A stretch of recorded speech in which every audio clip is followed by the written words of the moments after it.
We could go and ask on my community tab on YouTube for the subscribers that are subscribed to this channel. What is it about Kobe Bryant's turnaround fadeaway that's so unstoppable, and what is it that you can bring from that to be a student athlete and accomplish your goals? And I got a lot of different responses, both on YouTube and on Instagram. I got responses like, it works because the repetition that they put in, and if student athletes put in repetition, then that'll help them out.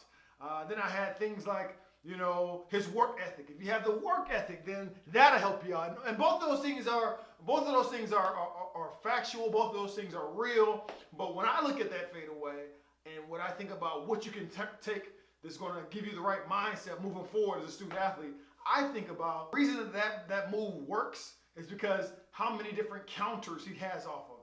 Now, what is a counter? A counter is when an offensive player has something in mind and a defender stops that thing, and the offensive player goes the opposite direction and counters it. Still progressing towards their goal, but counters it. So when I think about Kobe Bryant's turnaround fadeaway, I think about how many different counters. I could think of 10 to 15 just off top of what you can do. When he sets up in that position, when he's back against the defender in the basket, and he goes into that move, he can do an up and under, he can do a fade away, he can do a straight up move, he can just do a spin move and go baseline and actually drive, finish on one side, finish on the opposite side, and then he can do the same thing for the middle. He can turn around and go straight up, he can turn around, do up and under, lean in, he can turn around, just do the straight up and then fake the up and under, and then he can also come back to the move and do it anyway, fade away anyway. There's so many different things he can do, and I didn't even get into the passes that he can do off that same move.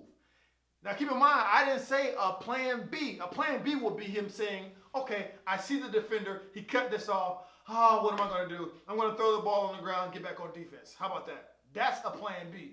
Going 180 degrees opposite of what you said you're going to do, you did something different. That's a plan B. He did a counter, still going towards his goal, but he had to tweak it a little bit because the defender hedged or jumped on this side, and he already had a counter for that.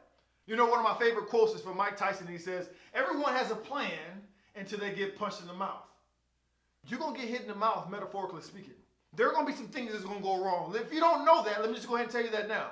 There's going to be financial aid checks that come late, a lot later than you thought it was going to be. Scholarship money that you thought you was going to have that you don't have anymore. There are going to be things like classes that you want to pass and it doesn't look like it's going to be working.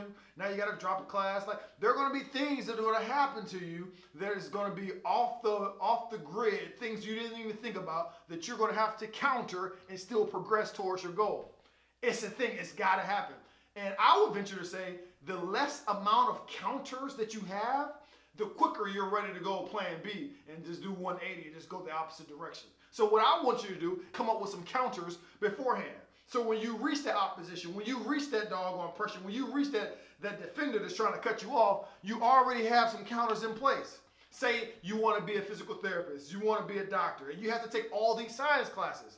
What counters are you going to put in place when you fail that first exam or you don't get the test grades you thought you were going to get? What counters do you have in place when you get into the edge? It's like, man, I may not pass this class. What counters do you have in place to still progress towards your goal, but you may have to tweak it a little bit?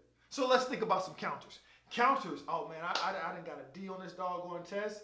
I know that physical therapy school, you have to be competitive, you have to average, be average. You have to have 3.0 to even be competitive. And I got my first D in a doggone test that I thought I studied for. So what are the counters that we have for that? Well, I can speak with my professor. Yeah, I can do that. I can make sure that I'm organized, right? Because typically me, when I'm organized, I do a lot better. Typically, that's just what happens. I can align myself with other people that are doing well in that class and make sure that I'm studying with those individuals and make sure I'm trying to keep up with their best kept practices. Because what I find out is when you're hanging around with people that have like-minded energy and they're doing things, they're actually successful at doing the things that you want to do, that kind of stuff rubs off on you. I don't know if it's through osmosis or whatever happens, but it gets into you because you're around those people a lot. So those are some counters that you can do, right? Figure out how you study best, right? Maybe you're not studying right. You know me, they used to have these study parties in college where we all get in the room and we're studying and we're listening to music and having a book open and they can study and they're doing that and they're doing their thing. I'm not one of those people, right? I didn't read my first doggone full book outside of Cat in the Hat until I was like 20 years old, 22 years old, right? So That doesn't work for me. I can't even hear myself breathe when I read. I need concentration. So what does that mean for you? How does your study habits align with actually how you're studying? Do you know how you study? These are counters that you have to tweak a little bit to still get to your goal. And the same thing that happens as it relates to playing your sport, whatever that is. Let's just stay with basketball. Okay, basketball. And a lot of you, whether you're an incoming freshman or whether you're a transfer student or whether you're just a returner, you may have it in your mind that, I'm going to start.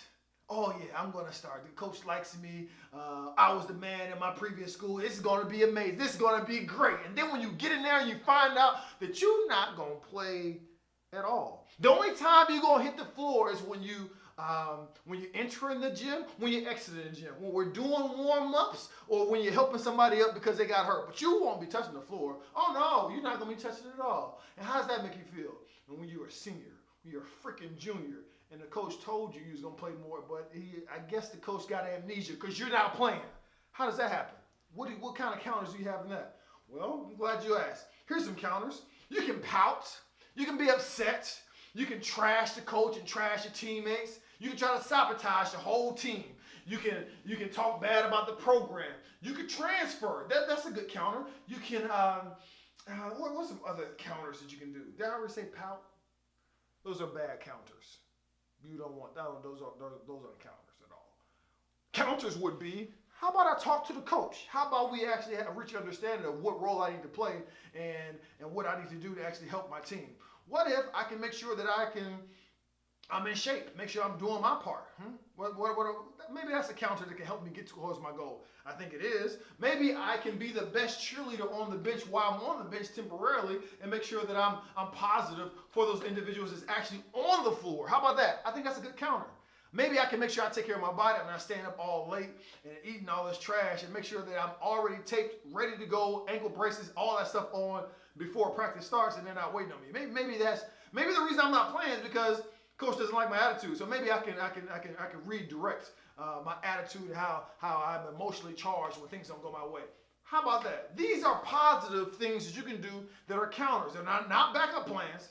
Because the backup plan is like, man, I could be at the house playing doggone 2K right now. What I'm saying is, what counter moves can you do that's still going to actively progress you towards your goal that you can just tweak a little bit? Just tweak it just a little bit. Nothing too crazy. Just tweak that thing a little bit and still be able to get to where you want to go. Counters, my friend. And the more counters you have, the less likely or the slower you'll be willing to go to a plan B or just give up. So in the comments below, this is what I want you to do. List what counters you have in place. First, list what goal. Well, list what goal you have for this upcoming school year. What goals? Academically, athletically, give them both. But also, list the counters you have in place. Give me about 5, 6, 7. Really exercise your mind and think about what counters you have in place in order to still get to that goal when things get tough.